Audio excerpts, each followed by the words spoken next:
ইতিহাসের সবচেয়ে নিষ্ঠুর শাসক ফেরাউন, যে নিজেকে বলেছিল আমি তোমাদের সর্বোচ্চ প্রভু। কিন্তু জানো কি, এই ফেরাউনই বিবাহ করেছিল মিশরের সবচেয়ে সুন্দরী ও সম্ভ্রান্ত নারীকে, এমন এক নারী যাকে মেরে ফেলার জন্য তার বুকের ওপর রাখা হয়েছিল পাথরের পাহাড়। সেই নারী সবচেয়ে বড় কাফেরের স্ত্রী হয়েও জান্নাতের মর্যাদা লাভ করেছিল।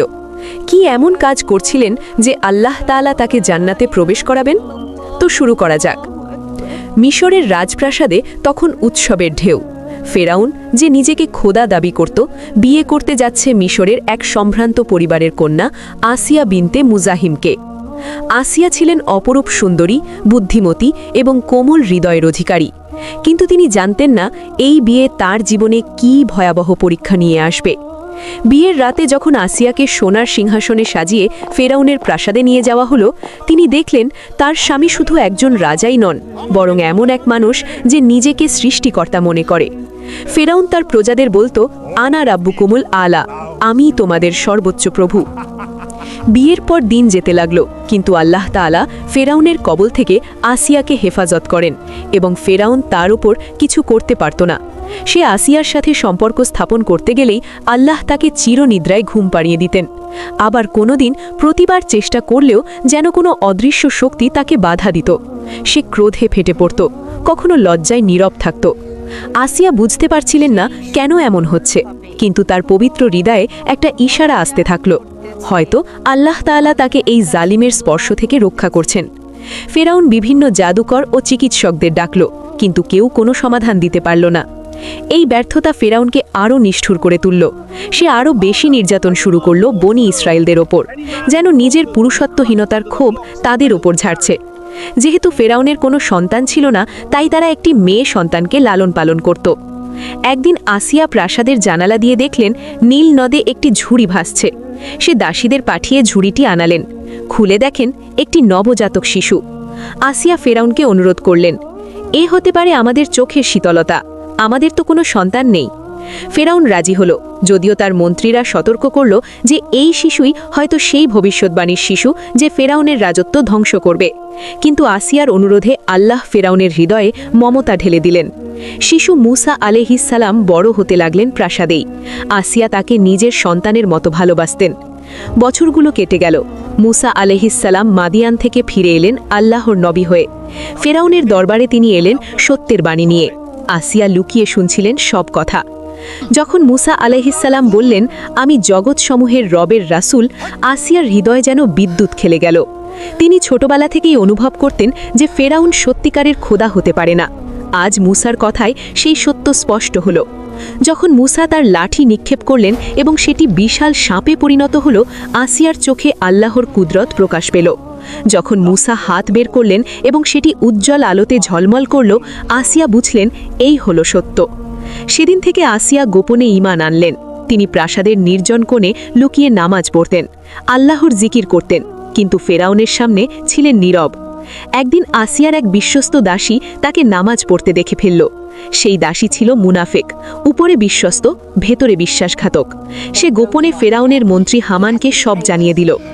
হামান ফেরাউনকে বলল, হে মহান ফেরাউন, আপনার স্ত্রী আসিয়া মুসার ধর্মগ্রহণ করেছে, সে আপনাকে রব মানে না। ফেরাউন প্রথমে বিশ্বাস করতে পারল না, কিন্তু যখন প্রমাণ পেল, তার ক্রোধ আকাশ ছুঁয়ে গেল। যে স্ত্রীকে সে স্পর্শ করতে পারেনি, সেই স্ত্রী এখন তার সবচেয়ে বড় শত্রুর ধর্মগ্রহণ করেছে। ফেরাউন আসিয়াকে ডেকে পাঠালো, তুমি কি সত্যিই মুসার রবকে মেনেছ? সে গর্জে উঠল। আসিয়া শান্ত কণ্ঠে বললেন, হ্যাঁ, আমি এক আল্লাহতে বিশ্বাস করি, যিনি আসমান ও জামিনের স্রষ্টা। তুমি তো শুধু একজন মানুষ ফেরাউন। ফেরাউন ক্রোধে পাগল হয়ে গেল। তুমি জানো এর শাস্তি কি? আমি জানি, কিন্তু তোমার শাস্তির ভয়ে আমাকে আমার রব থেকে দূরে সরাতে পারবে না। ফেরাউন আদেশ দিল, একে মরুভূমির প্রচণ্ড রোদে নিয়ে যাও, হাত পা বেঁধে মাটিতে শুইয়ে রাখো। দুপুরের তীব্র রোদে আসিয়াকে মরুভূমিতে নিয়ে যাওয়া হলো। 4টি খুঁটিতে তার হাত পা বাঁধা হলো। তীব্র তাপে বালি জ্বলছিল যেন আগুন। ফেরাউন নিজে এসে বলল, তোমার রব কোথায়? সে কি তোমাকে বাঁচাতে আসবে? আসিয়া মুচকি হাসলেন, আমার রব আমার সাথেই আছেন, তুমি দেখতে পাচ্ছ না। দিনের পর দিন এই নির্যাতন চলতে লাগলো। ফেরাউন আদেশ দিল বিশাল বিশাল পাথর আনতে। সেই পাথরগুলো আসিয়ার বুকের উপর রাখা হলো।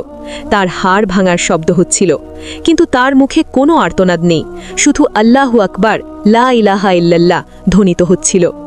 ফেরাউন উন্মাদের মতো চিৎকার করল, বলো বলো যে আমিই তোমার রব, তাহলেই তোমাকে ছেড়ে দেব, রানী হয়ে থাকবে। আসিয়া চোখ খুললেন, তার চেহারায় এক অপার্থিব শান্তি।